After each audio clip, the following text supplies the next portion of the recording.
Hello दोस्तों, कैसे हैं आप सब। आज की इस वीडियो में हम पितृपक्ष की पौराणिक कथा सुनेंगे। पितृपक्ष की पौराणिक कथा के अनुसार जोगे तथा भोगे दो भाई थे। दोनों अलग अलग रहते थे। जोगे धनी था और भोगे निर्धन था। दोनों में परस्पर बड़ा प्रेम था। जोगे की पत्नी को धन का अभिमान था, किंतु भोगे की पत्नी बड़ी सरल हृदय थी। पितृपक्ष आने पर जोगे की पत्नी ने उसे पितरों का श्राद्ध करने के लिए कहा, तो जोगे इस व्यर्थ का कार्य समझकर टालने की चेष्टा करने लगा। किंतु उसकी पत्नी समझती थी कि यदि ऐसा नहीं करेंगे तो लोग बातें बनाएंगे। फिर उसे अपने मायके वालों को दावत पर बुलाने और अपनी शान दिखाने का यह उचित अवसर लगा। अतः वह बोली, आप शायद मेरी परेशानी की वजह से ऐसा कह रहे हैं, किंतु इसमें मुझे कोई परेशानी नहीं होगी। मैं भोगे की पत्नी को बुला लूँगी, दोनों मिलकर सारा काम कर लेंगे। फिर उसने जोगे को अपने पीहर न्योता देने के लिए भेज दिया। दूसरे दिन उसके बुलाने पर भोगे की पत्नी सुबह सवेरे आकर काम में जुट गई।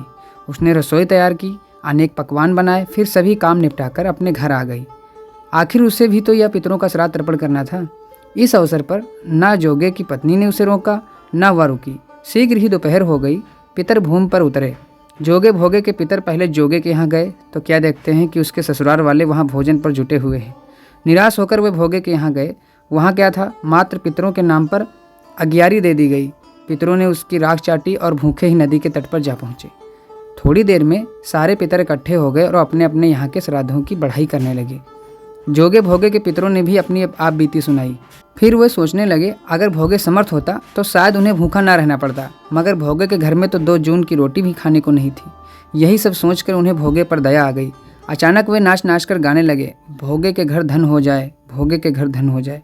सांझ होने को हुई। भोगे के बच्चों को कुछ भी खाने को नहीं मिला था। उन्होंने माँ से कहा, माँ भूख लगी है। तब उन्हें टालने की गरज से भोगे की पत्नी ने कहा, जाओ, आंगन में हौदी औंधी रखी है, उसे जाकर खोल लो और जो कुछ मिले बांट कर खा लेना।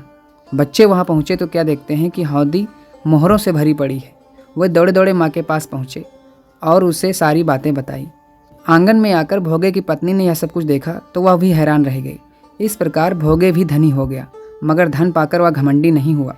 दूसरे साल का पितृपक्ष आया। श्राद्ध के दिन भोगे की स्त्री ने 56 प्रकार के व्यंजन बनाए। ब्राह्मणों को बुलाकर श्राद्ध किया, भोजन कराया, दक्षिणा दी। जेठ जेठानी को सोने चांदी के बर्तनों में भोजन कराया। इससे पितर बड़े प्रसन्न हुए तथा तृप्त हुए। तो दोस्तों, शास्त्र कहते हैं कि पितर अत्यंत दयालु तथा कृपालु होते हैं। वह अपने पुत्र पौत्रों से पिंडदान व तर्पण की आकांक्षा भी इसलिए रखते हैं ताकि उन्हें मन भर का आशीर्वाद दे सकें।